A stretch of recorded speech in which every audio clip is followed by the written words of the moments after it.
الحمد لله وكفى وسلام على عباده الذين اصطفى اما بعد۔ اس وقت آپ کے سامنے کتاب آسان مسائل منتخب بہشتی زیور سے چند مسئلے بیان کیے جائیں گے۔ آج کا عنوان ہے ختنہ کرانے کا شرعی حکم۔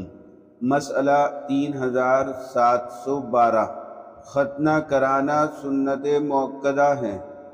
سب سے پہلے حضرت ابراہیم علیہ السلام نے اپنی ختنہ خود اپنے ہاتھ سے 120 سال کی عمر میں کی تھی، اور عرب میں بھی بچوں کی ختنہ کرانے کا طریقہ تھا۔ پھر جب اسلام آیا تو اسلام نے بھی ختنہ کو باقی رکھا۔ اسلامی ایک حکم ہے ختنہ کرانا، اور یہ ختنہ کرانے کا حکم اسلام سے شروع نہیں ہوا، بلکہ سب سے پہلے حضرت ابراہیم علیہ السلام نے 120 سال کی عمر میں خود اپنے ہاتھ سے اپنے ختنے کیے تھے، اور اس کے بعد سے یہ سلسلہ چلا آ رہا ہے۔ عرب میں بھی یہ سلسلہ باقی رہا، اور محمد رسول اللہ صلی اللہ علیہ وسلم جب اس دنیا میں تشریف لائے تو اسلام نے بھی اس ختنے کرانے کے طریقے کو باقی رکھا۔ مسئلہ 3714، بالغ نو مسلم کو بھی ختنے کرانا بہتر ہے۔ جو شخص بالغ ہونے کے بعد بڑی عمر میں ایمان لایا ہو، اس کے لیے بھی بہتر یہ ہے کہ وہ بھی اپنے ختنے کرائے۔ مسئلہ 3715، اگر کوئی شخص زیادہ عمر میں مسلمان ہوا یا زیادہ عمر گزرنے کے بعد اس کو معلوم ہوا کہ ختنے کرانا سنت ہے، اور ڈاکٹر کا کہنا ہے کہ اب اس کو ختنے کرانا مناسب نہیں، تو اس شخص کو ختنے نہ کرانا جائز ہے۔ اگر کوئی شخص بڑی عمر ہونے کے بعد مسلمان ہوا، یا کوئی شخص جنگل بیابان میں یا پہاڑوں کی کسی ایسی بستی کے اندر پیدا ہوا کہ وہاں کے لوگ ختنے نہیں کراتے تھے، اور ان کو معلوم ہی نہیں تھا کہ ختنے کرانا یہ شریعت کا حکم ہے۔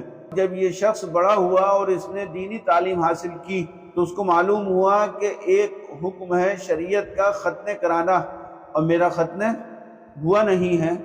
لہٰذا اس نے جب معلومات کی اور ڈاکٹروں کو دکھلایا تو ڈاکٹروں نے کہا کہ چونکہ عمر زیادہ ہو چکی ہے اور اب آپ کے لیے ختنے کرانا صحت کے لیے نقصان دہ ہے، تو جو شخص بڑی عمر میں مسلمان ہوا یا کسی کو بڑی عمر میں یہ معلوم ہوا کہ ختنے کرانا سنت ہے، اور ڈاکٹر اس کو بتلا دیں کہ آپ کو ختنے کرانا صحت کے لیے نقصان دہ ہے، تو ایسے شخص کے لیے پھر ختنے کرانا کوئی لازم اور ضروری نہیں، بغیر ختنے کے رہنا بھی جائز ہے۔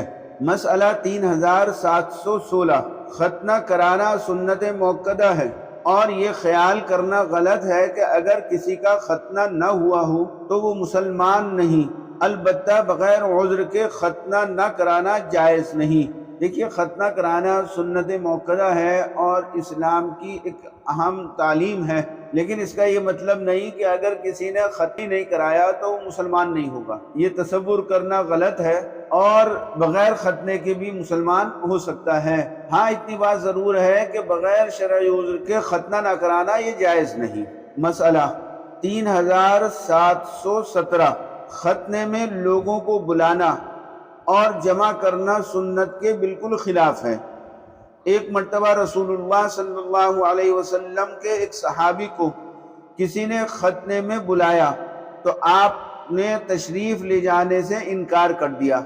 لوگوں نے وجہ پوچھی تو جواب دیا کہ رسول اللہ صلی اللہ علیہ وسلم کے زمانے میں ہم لوگ نہ تو کبھی ختنے میں جاتے تھے اور نہ اس کے لیے بلائے جاتے تھے۔ اس حدیث پاک سے معلوم ہوا کہ جس چیز کا مشہور کرنا ضروری نہ ہو اس کے لیے لوگوں کو جمع کرنا یا بلانا سنت کے خلاف ہے۔ اب تو یہ سلسلہ تقریباً ختم ہو گیا ہے، اور ممکن ہے کہ کسی علاقے میں آج بھی رائج ہو۔ پہلے کبھی اس طرح کا ہوا کرتا تھا کہ جب بچے کی ختنہ ہوا کرتی تھی اس کے لیے ایک دعوت کا بڑا اہتمام ہوتا تھا۔